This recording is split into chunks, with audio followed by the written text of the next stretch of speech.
Welcome to this discussion about Partnership for Security and Development. We have a very experienced, diverse group of business leaders here from a range of sectors, as well as, of course, our special guest, the Ambassador of the United States, Mark Brzezinski.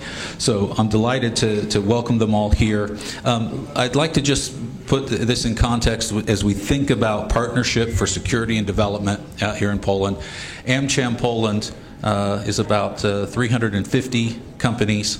We're unique in that we're American companies, and so we're not a bilateral chamber. So we represent American capital here on the market.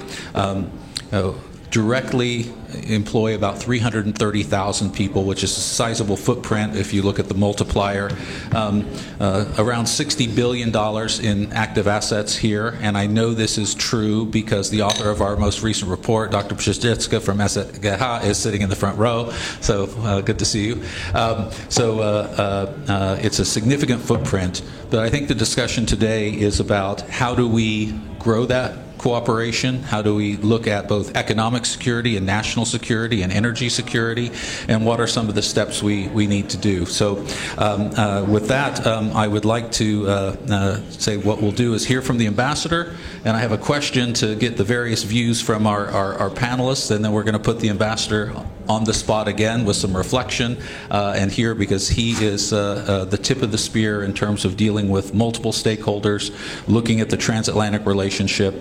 So we're delighted to have him with us. And with that, I will introduce the panelists as they go to speak. But with that, we'll kick off Ambassador Mark Brzezinski. Thank you so much. Thank you so much, Tony. And thank you.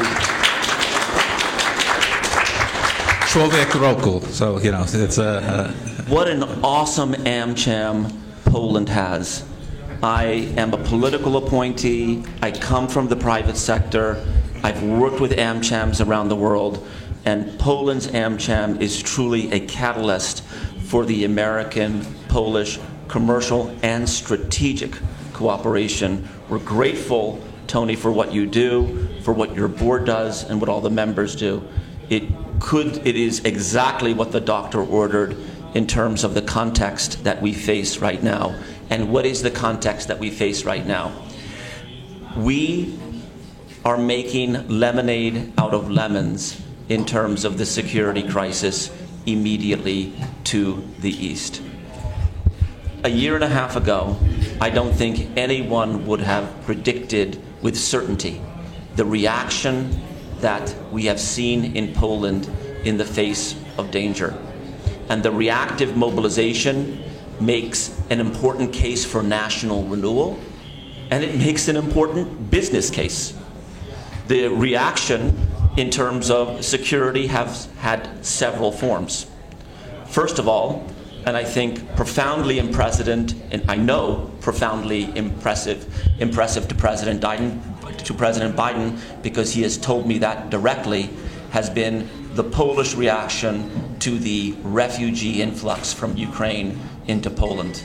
The formulation, as I said yesterday, above the Przemyśl railroad station, "Tutaj jesteście bezpieczni," is exactly what is reflected by the Polish embrace of Ukrainian refugees, and it is one of the most wonderful developments despite the breakout of this crisis that one could have expected. And it's working, and it's an act of great generosity that we see from America, because tonight millions of people have a roof over their heads. Their kids go to school today and tomorrow thanks to the sacrifice, the expense placed on the backs of the Polish people which they deliver every single day. There's also hard security. We have over 10,000 American soldiers in Poland today. 10,000 American soldiers, think about that. My first time in Poland was 32 years ago. You could still hear the Soviet troops going around Krakow on their morning jogs. Today we have over 10,000 American soldiers, and we have a meshing together between the Polish military, the American military, and NATO's military that is unprecedented, and that is true assimilation. It's true interoperability. We train in the same tactics in exercises. we are using the same equipment. And this is the most sophisticated equipment. An Abrams tank on the inside is like a very sophisticated computer, constantly changing, being upgraded. Poles are being trained on that. Same thing with the Apache helicopter, the HIMARS, the Patriot system. This is the height of military and defense technology that when you get a package. You get, of course, the piece of equipment, but you get continuing training, you get continuing education, you get exercises, and that kind of linkage will deliver for security and beyond security for the Polish people. We also have an unprecedented renaissance in terms of thinking through Poland's energy future. Poland's next generation needs power production that can produce energy so that they can meet their full potential. That's the bottom line. And as Poland weans itself away from the twin addictions of coal and Russian source energy, that power has to come from somewhere. And it's the alternatives. Civil nuclear power, LNG, wind, all that is being invested in by the Poles. And America, I'm so grateful to say thank you for this, is Poland's primary energy partner. When President Biden came through last February to Warsaw, the first topic he spoke with President Duda about was energy and civil nuclear power. That is how important an anchor in the American-Polish business relationship energy is. And then lastly, I have to just emphasize what I call kind of business security. I can report to you that I hear from American businesses across the spectrum continuously and increasingly interested in Poland. Why? Because the Polish people are bardzo pracowity, very hardworking, I bardzo lojalny, very loyal, and very, very technologically adept. And that is tremendously compelling for American investors. And as great of a 2023 we've already had. Look at the Intel investment, Intel Corporation investment in Poland. Look at 3M's expansion. Look at Visa. Look at others here. More is coming down the pike, and I think the best is yet to come. Thank you. Well, thank you, Mr. Ambassador, for that introduction. And as we talk about security and partnership for development, I think it touches on many different aspects of it. And I'm going to let Katarzyna Schwartz rest for 1 second, because since she just arrived, and I'll let you be second, if that's okay, just to let you catch your breath, and thank you for joining us. But the first thing I wanted to hear from you briefly, since everyone represents various sectors and has various types of experiences, we want to further grow and enhance the U.S.-Poland trade and investment relationship. If you could tell me briefly, what are 1 or 2 areas that you think open up the best path to grow that relationship? Radek Kaskiewicz, Vice President, Managing Director, 3M for Eastern Europe, Middle East, and Africa. Yeah, good morning. Good morning to everyone. It's a great pleasure to be here. I represent company 3M, and we are existing here on the Polish market more than 30 years. And as Mr. Ambassador said, maybe I will connect, what Mark said, to some of the points. First of all, energy security. For us as an investor in manufacturing, and actually here in Poland we have second biggest manufacturing operation globally. So this shows how important Poland is for us as a hub for entire Europe. And energy is absolutely critical. Again, referring to this, what Mr. Ambassador said, huge challenge happened 1.5 years ago. And there were a lot of discussions about energy and speculations about the price of the energy and so on. For us, it was not even the challenge regarding the price. For us, the question was about availability of the energy. So security of the energy and green energy, however you define this, nuclear energy, wind, LNG, and so on, this is really absolutely critical for the investments, and as well to making sure that this is #1 priority. Another point that I would like to mention is I believe that Poland actually right now is in the breaking point, kind of like a unique opportunity for the further growth. And, but there are a lot of challenges in front of us. For us at 3M, we call this 3M Future, which are kind of like mega trends. And one of the mega trends is aging population. And aging population is a challenge for Poland. Currently, in East Europe region, let me say, one of the benefits that we are showing is the high population, 40 million people. But the prediction by 2050 is 23. So how we are going to manage to be competitive on the shrinking market? And the answer to me is definitely innovation. Innovation and investment in the right education that will support the innovation. Mark also today during the morning discussion, he mentioned about Poland of two speeds and how we are going to address this gap between highly developed areas of the country with, let me say, less developed, and how we are going to create an environment as a companies as well to support this. What we are doing, we created a policy of flexible work. Not everybody is able to work from, I don't know, from the east part of Poland, you know, relocate to different places. So we allow people to work from their houses. We created the environment that they can work remotely.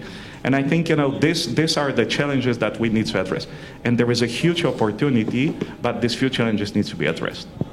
Well, thank you, Radek. I think your point is well taken, that we have the challenges that are for tomorrow and next week, and we have the challenges that are facing us on a generational basis. And if we don't start planning today, we'll be in bad shape tomorrow. Katarzyna, thank you for joining us today.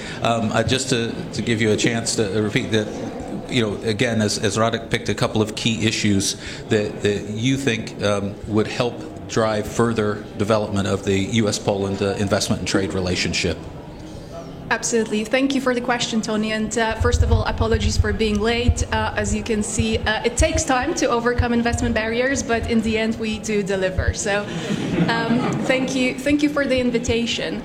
I think there are a couple of good news, as you can also see from the excellent report you've published. We see record high U.S. investments in Poland, record high foreign investments in Poland, indeed, despite the fact that, to put it mildly, private investment in general, in terms of its rate, is not satisfactory at all today. So this is great news. The trade balance sheet is worth $27 billion. We see increasing successes here, and we at the Ministry of Finance and the entire administration is working hard to put an offer on the table for U.S. investors to make it as attractive as possible.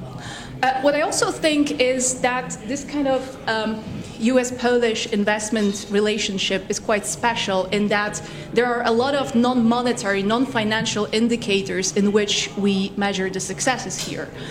It's also about security. The hereby mentioned energy investments play an important role. It's also about bringing innovation and know-how, to mention just a few investments from tech companies especially. But there is also one thing from my favorite field, the financial sector, where I see a lot of potential in developing, in working together with the U.S. and with U.S. companies, with the U.S. financial sector, in developing and bringing to Poland entirely new business sectors. Look at capital markets, for example. Poland is the regional leader in terms of public capital markets, both in terms of the capitalization of the Warsaw Stock Exchange, the number of listed companies. We do see a lot of movement in financing startups and smaller companies, but year by year, we see that we have a big investment gap in the scale-up companies, at the scale-up companies level. An area usually occupied in developed markets by private equity, private debt funds. This is something we still have to work on here in Poland. In a few weeks' time, we will be summarizing our work at the Ministry of Finance from the strategy for capital markets development that was focused entirely on public markets. And I think a big next step for us are private markets, and there is a lot of potential potential for cooperation with U.S. investors and financial institutions in that area. So it's not only about stuff we already do. I think there is a lot of potential for developing this relationship going forward.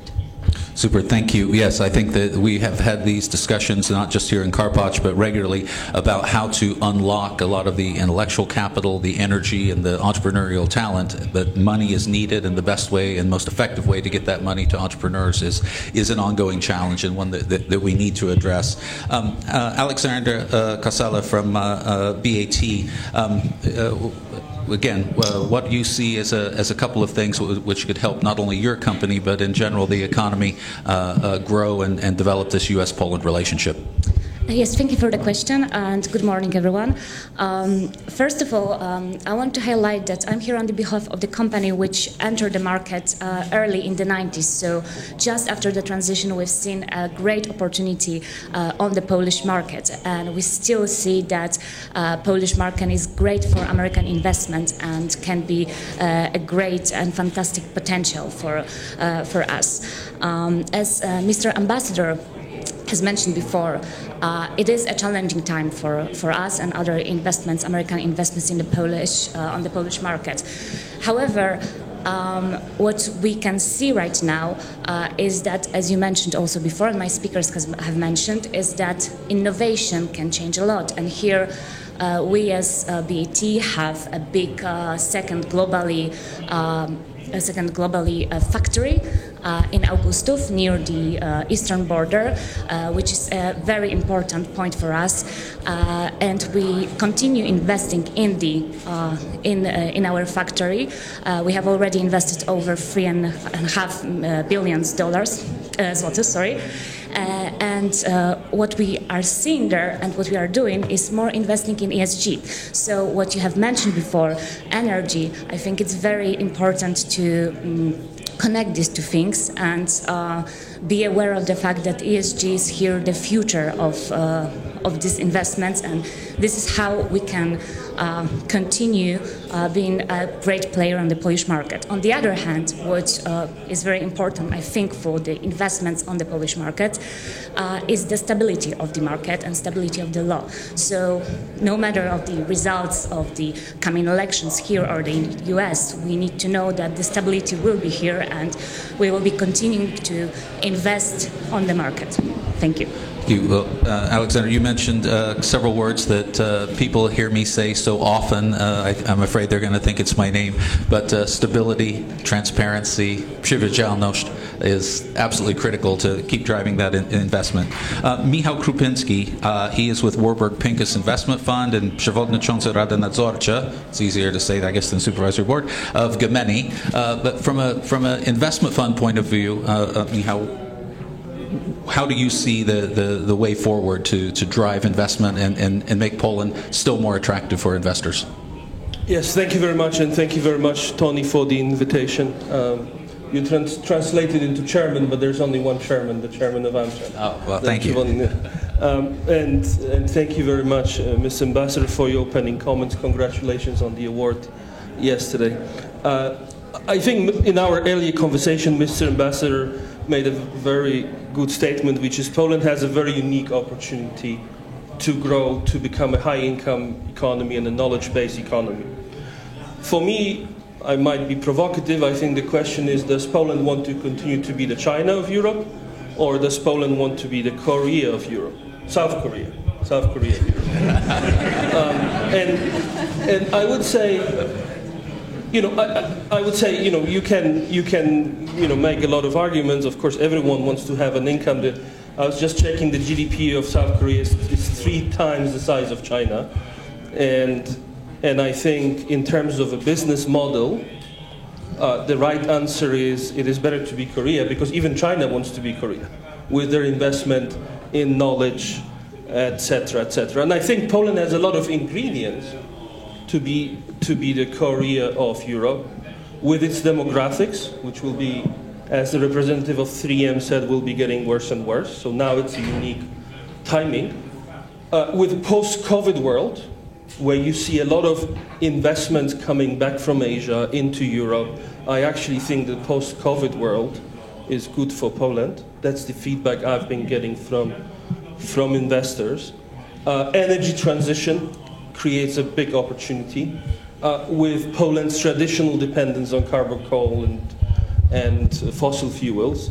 And last but not least, of course, the events in east of Poland are tragic. But we did see some countries, including Korea, that actually got a big boost in terms of growth, probably in the 60s, 70s, because it was part of a post-conflict area. What it takes, in my view, and I think the government's plenipotentiary mentioned that, it takes a couple of things to change. One of them is Poland needs to attract more capital. And it's not only capital coming from outside of Poland, where this gap is quite big, it's also coming from Polish entrepreneurs. How can you increase companies and investment funds' willingness, propensity to invest? And frankly speaking, I haven't seen any country that had a success going into high income status that had issues regarding regulatory environment. So to answer your question that you ask, I don't think unless there is clear level playing field, promotion of international investments, unless issues that some of the investors have, those queuing at the U.S. Embassy, but also some of the local entrepreneurs here, unless these problems are over, the chance of going into high-income economies is very slim, because you will not be able to attract more investments, more private equity capital, and you mentioned debt funds, including debt funds. So you have to start with fixing the regulatory to make the environment more predictable. I will finish here. Okay. Well, thank you, Michał. So yes, you're I think underlining that stability, transparency, and predictability are absolutely vital in order for people to deploy money and capital to unlock economic potential. Łukasz Kowalski, he's Deputy Managing Director, MSL Public Affairs. But Łukasz, if I might ask you in terms of growth and looking at the U.S.-Poland trade and investment relationship, how much is perception and how much is reality?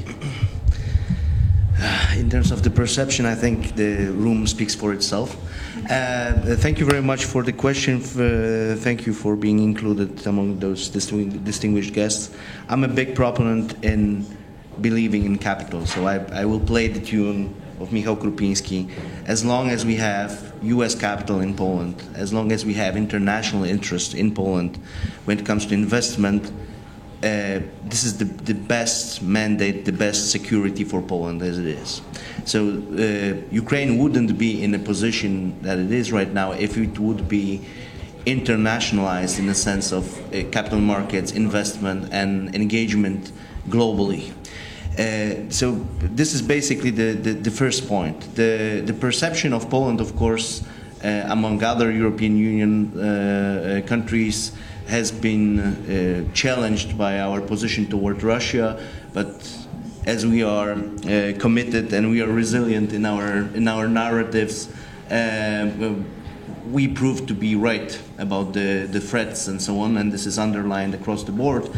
But I think we shouldn't be very much focused on when we just succeeded. We should move forward. And two topics that I would like to underline, despite the fact that the communication business thrives in uncertainty and when issues arise and so on, I think we have enough of issues already. Right now, we need to focus on two areas, and two areas are very much U.S. aligned. And one is training. And what Mr. Ambassador said, we have common equipment. This is mostly NATO, this is US equipment. But we have also the best trainers. And this is no wonder that US is training Estonians, Romanians, Poles, Dutch, Spaniards, and so on, because this is the common feed of NATO, and this is basically happening right now on our soil. And moving from just very defense-like need and very defense-like environment, this is also needed in terms of the communication and resilience on let's say general market when it comes to security of us all, because we still are a frontline country. Most of the shipments to Ukraine goes through Poland. And that means that very peculiar things happen. We have seen what happened with trains, what happened with Legionella and so on. We need to foster the need for us to be vigilant and to understand what is happening around us, because everything that we would thought a few years back would never happen just happened. And we need to partner up even more with our US friends in training the media, the society, the business community, in just being able to face those challenges. Full stop. Yeah, I think you're absolutely right. Acquisition of new technology, whether for the military or for companies and investment, ultimately, though, it's about the human capital behind it. It's about the ability to maintain, sustain, and actually use and benefit from the investment you make, regardless of the sectors. And sometimes that doesn't get the upfront attention that is needed. Thinking about the resiliency of the U.S.-Poland economic relationship, literally days after the second Russian invasion of Ukraine last year, I had the great pleasure to join the ambassador and the prime minister and a whole host of folks at the new office of our next guest, Marcin Olander from Google, as they went ahead in a very difficult time and announced a major commitment to acquire the Warsaw hub and finalize that deal, underlining their commitment to Poland, underlining their commitment to the transatlantic relationship. And of course, we all, if we need to know something, we Google it. So that's how I get all these facts. But Marcin, Google has made a significant commitment to Poland. But what do you see as steps that you think would help the entire sector of digital, cyber, and indeed business in the brick and mortar move forward going forward? Thank you very much, Tony. Thank you for the question. Thank you for the invitation. Good afternoon, ladies and gentlemen. Indeed, you stole my first talking point. Sorry about that. I was going to mention exactly that event as a symbol, as proof how deeply connected, intertwined are the questions of security and investment and development. Without security, without a sense of stability, in both on the military side, but as my four speakers mentioned, also the institutional dimension. Without that, there is no investment. Companies will be hesitant to come and invest. So in February, when the heinous attack of Russia on Ukraine began, we were faced exactly with this dilemma, especially our colleagues outside of Poland. Like, what do? We have this huge investment, $700 million. Shouldn't we wait? Shouldn't we maybe hold off with the announcement? But what we said is exactly the opposite. By coming out, by announcing this in such strong and unequivocal language that we believe this is a safe place, we believe Poland is not in danger, that because, and this is, again, thank you, Mr. Ambassador, for agreeing to be there and underline the Poland-US partnership there. I think this was the message we're trying to send, that this is a safe place, that we have a rock-solid relationship with the US, and this is a safe place to invest. And if you look down the line, there's been a whole slew of announcements by US companies in the following months, and this year we have the huge Intel plant, for example, which was a massive thing. So I think this is quite clear, and it's hard to say anything original after so many distinguished speakers having spoken before you. But on the perception side, I think this is hugely important for everyone to when you go through, even, I'm sorry, I'm going to advertise our platform YouTube, when you look at a lot of commentary on YouTube about what Poland is going through, the big military reforms and how it's kind of regained a much more dynamic posture internationally, I think this is hugely important on the business side as well. So all these things work in lockstep. It's a virtuous circle. If you have a safe environment, companies are they feel safe to invest, which of course fuels development, which enables in turn more investment into security, etc., etc. So, but on the bad side, what do we do to make this growth sustainable or even more accessible? Of course, there's the challenges of demography that we've spoken. So this should be addressed. Always going the Korean path. Investment into education is a very important thing, I think, especially in the long term. The immigration issues should be also addressed in a proper way. But something that really keeps us sometimes at night is not really Poland specific. It's more European specific.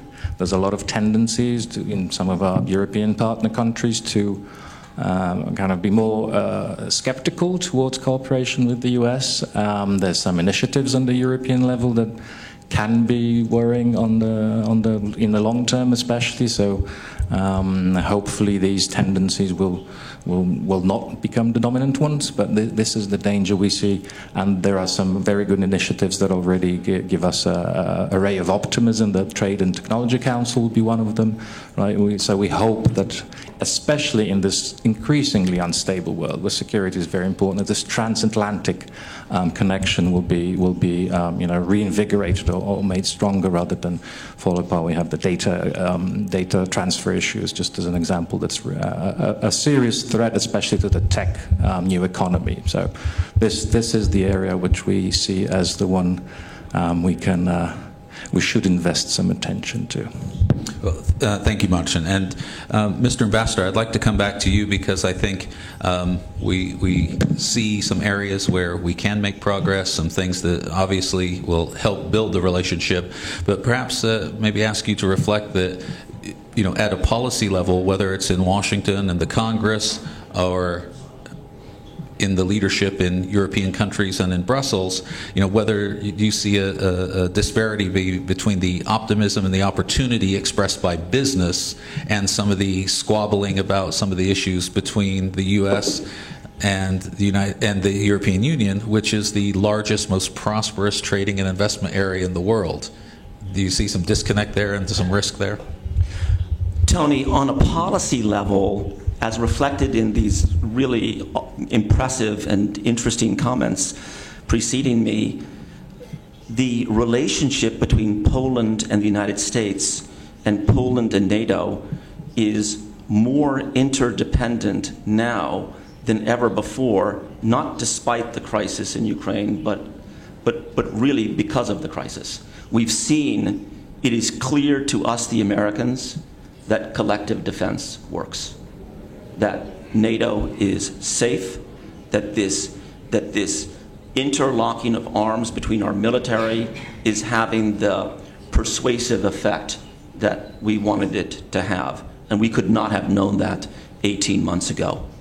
And that is, I think, terribly important in terms of us and also NATO and the EU as Poland's central partners for growth, security, and development. The relationship between Poland and the US now, despite the fact that there are ideological differences between the current government here and the Biden administration, is strong because we've never done as much together before. We literally have many, many lines of effort at a government level pertaining to all the things that we've discussed and more. And importantly, Poland has presented to the world stage its balance sheet. Your companies have balance sheets in terms of assets and liabilities. So do countries. Countries have balance sheets of assets and liabilities. We've seen that Poland's assets include reactive mobilization, in the face of danger. It includes innovative potential. It also includes liabilities, political gridlock. Same with us, the Americans. But the important thing is that you have put your assets on public display like never before, and it's very attractive, and the results speak for themselves. Look at the investments that Doug O'Neill right here, my economics chief, and his team have been working day in and day out to help, to assist, to support, whether it's the Intel Corporation's investment in Wrocław, the major energy deals that we've been doing, and the defense contracts. Those are important in terms of this interdependent relationship because it brings benefits both ways. What I mean is that the Intel Corporation, in its announcement, was very clear that it's not just an investment to build semiconductor parts. It's an investment in Wrocław, at the local community there, at the local university there, in the young people there, to build a workforce, to build logistics, to build supply chain. That is all part of that vision. They have a strategy for it, and they are beginning to tactically implement that strategy. Take the energy deals, whether the Westinghouse Bechtel path-breaking nuclear power deal or some of the other energy deals. Our government is responsive to that because for the first time ever in this part of the world, the United States Department of Energy will put an overseas center focused on nuclear energy and clean energy in this part of the world, near Warsaw, in Poland, to build out workforce and to create connectivity between Poland's emerging alternative energy workforce and America's great universities and America's 18 national laboratories connected with our U.S. Department of Energy. That is all very much in keeping with the ethos and the essence that I see in Poland, because if there's anything Poles care about, it's the growth and investment in their young people. Take the defense products. Yesterday, we were both at MSPO in Kielce, and I had the pleasure to meet with General Williams, who's one of the top international officers at Lockheed Martin. And of course, F-35s and other equipment are on the way. But part of the discussion was local content. What can be made here? How to invest in the society so that there is not so much of a stark distinction between two Polands. Because I think that is an incredibly important point in terms of social stability and what is right and wrong, frankly speaking. And every country wrestles with that, including my own. And so that is the kind of the good stuff, I think, that is emerging at the moment in the face of this crisis, given the obvious interdependence to us, the Americans, of this relationship between America and Poland. I will say that just as our relationship has improved with Poland over the last 20 months, it seems to me, as a friend of Poland, that Poland's relationship with the EU, with its neighbors, are at least as important.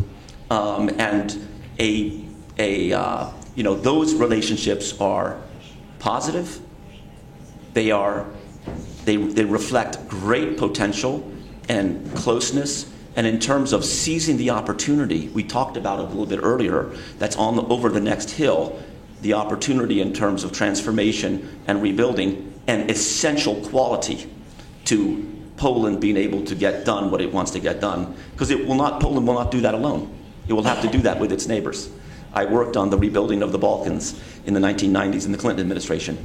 It is an international effort that needs to be taken to coordinate and then deploy to rebuild places. And we learned a lot from that. We learned a lot from other rebuildings, and I hope this one reflects that degree of organization, that degree of transparency, and that degree of cooperation.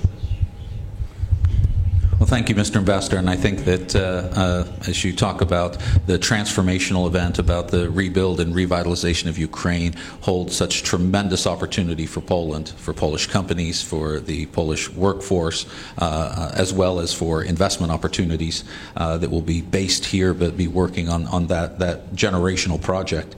And so getting that right will be absolutely critical. In the remaining time we have, very quickly, I would like to put another question to our guests, and that is, I'm going to put you on the spot and ask if you pick one area where you see opportunity, but where you think Poland ought to be putting focus and effort into. So it's a wish list. You don't have to be right, but about where you see opportunity that may not be being exploited or planned for enough with that. Łukasz, I'll start with you since you're the vision guy. Thank you very much. That is truly not an easy question, because there are so many topics that I should bring here to the spotlight. Just one sentence to what you have said previously and to what Mr. Ambassador said. The Polish refugee solution, let's say, has been a tremendous information success for Poland and image success. And from my conversation recently with high official of United Nations, it is clear globally, also for UN agendas, that this is one of the successful cases that they have never witnessed globally. So this is our big success, but we need to do much more in terms of Polish-Ukrainian relationship here in Poland. We have a serious bunch of mothers with children. We have also young people, just a lot of them, and just going through the streets of Warsaw, we can just see them on every corner, and we can also witness them and see them working in our companies.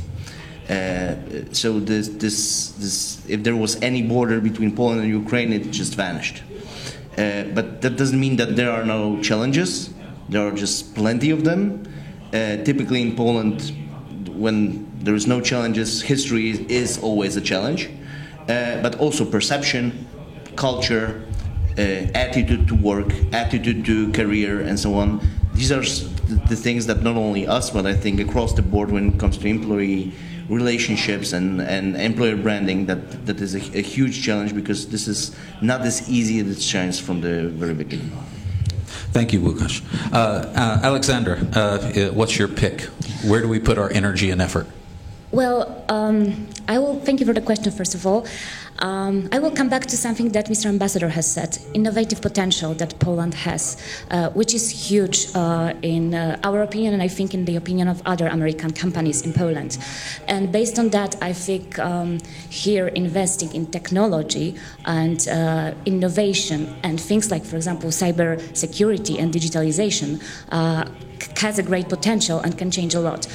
For example, at BAT, what we are doing here was investment a couple of years ago in a digital center, which is hub for the whole world, for digital solution and cybersecurity, and making our whole business more digitalized within the strategy of better tomorrow, that the whole thing should be more innovative, more digitalized, and going towards new era. On the other hand, when we're talking about that, I think what we've also noticed in Poland is its potential for research. And because of that, also we've put here our R&D center, which is one of the two in Europe, believing that this place, as Poland, has a great potential for technology and further development within the area. Super, thank you. So, Michał, what does your crystal ball say we should be putting our energy toward?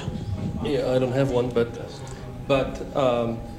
I would say what I'm worried about is, or concerned about, is two things. First, I think it's very difficult to build a knowledge-based economy if you don't have a couple of universities amongst the 1,000 best universities in the world. And, you know, I'm reading in the news, it's been consistent pattern since I was at high school that Poles were winning international, you call it, I think, Olympiad, in Olympics in maths and physics and IT, global. Yet we don't have a university, not a single one, that would be leading in Europe or globally in terms of technology, maths, physics, etc. So I'm not an expert in universities governance, but I guess there's a lot that needs to be done there. Second is, it is very easy, giving Poland success story in terms of attracting FDIs, to become complacent and say, you know, we've been so successful and there's people willing to invest, etc. You know what, in banking or in finance, what you do, what I did with my bankers, what I did as a banker, former banker, is when you lose a deal, you take a sheet of paper and you say, okay, here are the reasons.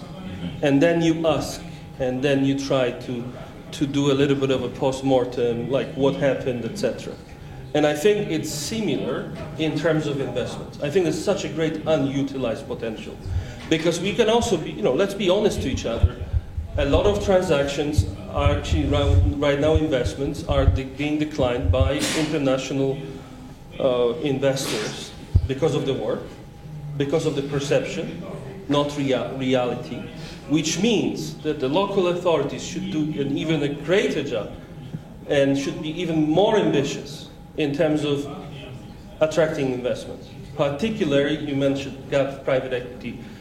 You know, maybe last sentence. You know, one thing that you might, again, dwelling on the Korean example, I'm not a big proponent of, say, the chaebol-based economy, but one has to say that it's very difficult to grow a prosperous high-income country without being able to grow big local companies, export capital, invest locally in R&D. And it's very difficult to become a big Polish international company without capital, because there's no capital, there's no billions and billions. And when you look at the most successful success stories of Polish champions growing, many of them, or most of them, actually had international investors at some point to grow their international footprint, such as, you know, InPost, AmRes in the past, Warburg Pincus Investment, etc., etc. So again, I would like to come back to my first statement and comment. There should be no questions asked around the regulatory certainty. Otherwise, those questions will be asked at investment committees. Thank you. Thank you very much, Michał. So, Marcin, your outlook, where is Google, or where do you see Poland needing to go to really grow this U.S.-Poland relationship and grow prosperity here?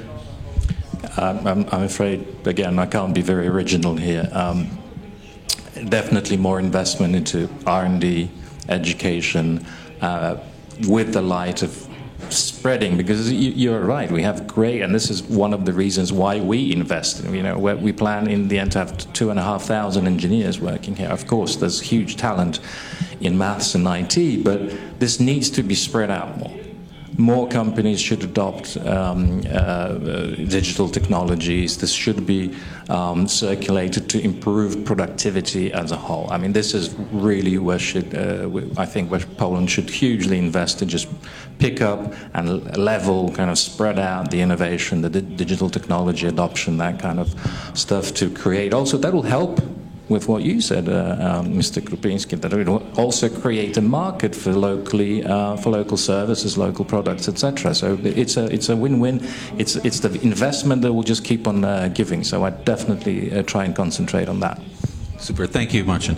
So, Radek, looking at your post, you cover about 80 countries.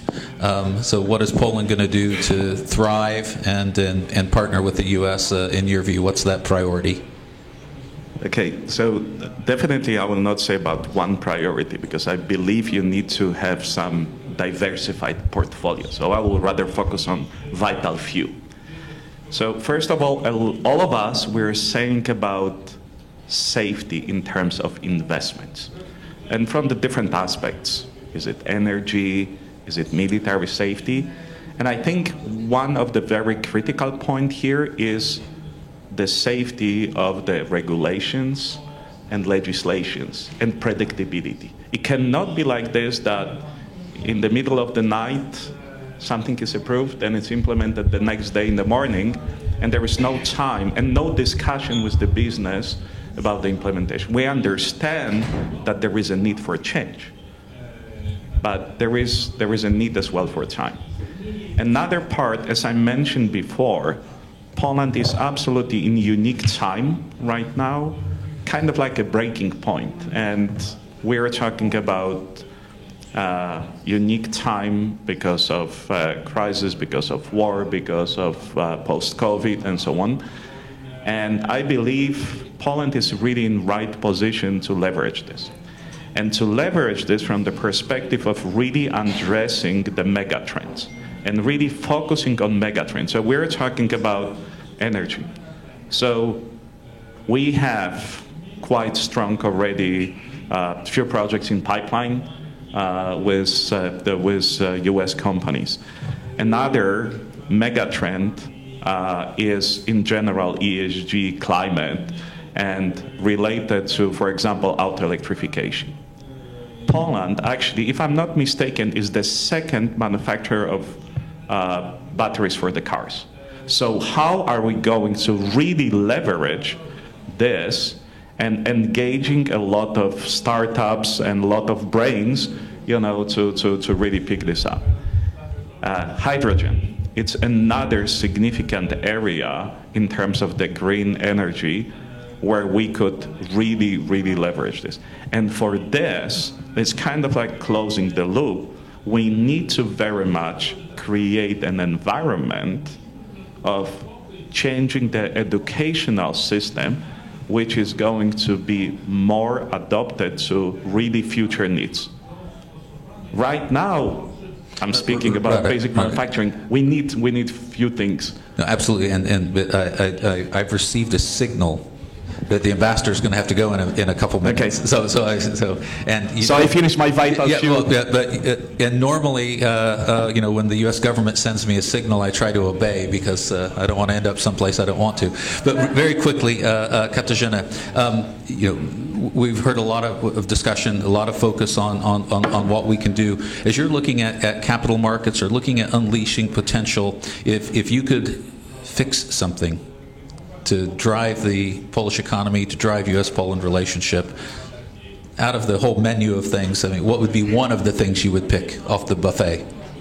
Well, in looking in biggest opportunities, I think we just have to look to biggest challenges. For now, for Poland, apart from the obvious security challenge, we see the sustainability transition. We've actually calculated that up to 2050, the amount of investment needed only in the four most fossil fuel dependent sectors will be around 2 trillion euros. This is humongous. And we absolutely need to get this right. We need private investors to get involved. The good news is that we see a lot of attention from private investors towards that goal.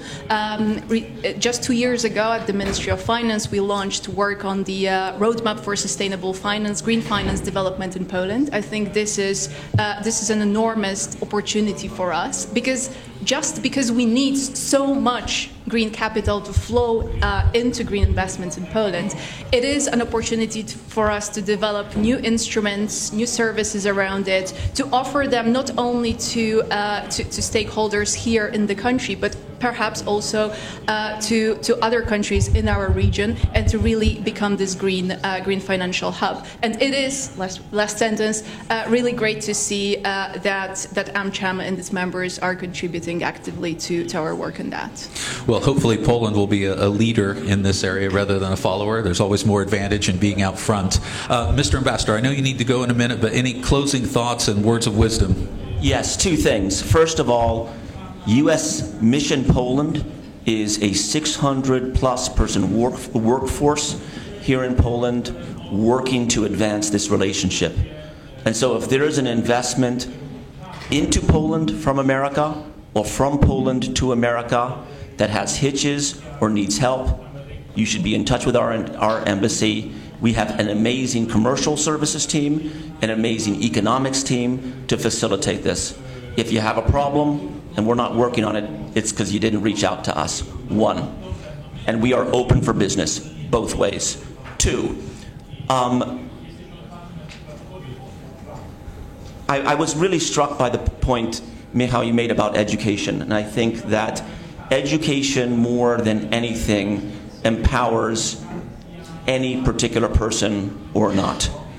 And access to education is not, of course, unfortunately, equally available to everyone in my country or in your country.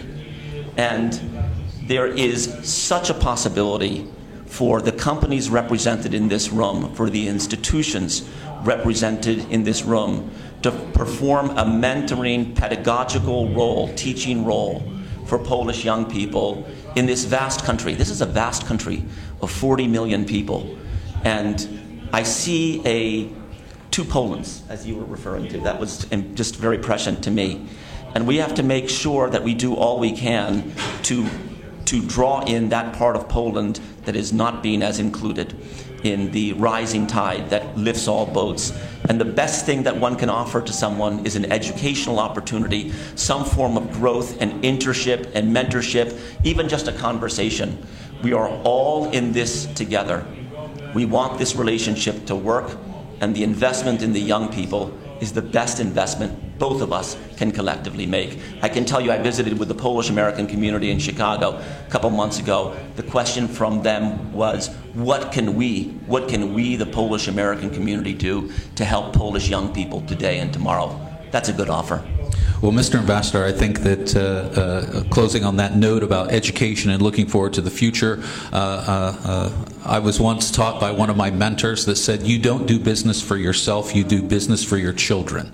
And his view was not just about business, but about creating the environment so there's opportunity, there's prosperity, not just for next week, next month, but for the future generation. And I think so education and green energy, better transparency, more stable rules to allow Poland to grab this generational chance to make yet another great leap forward.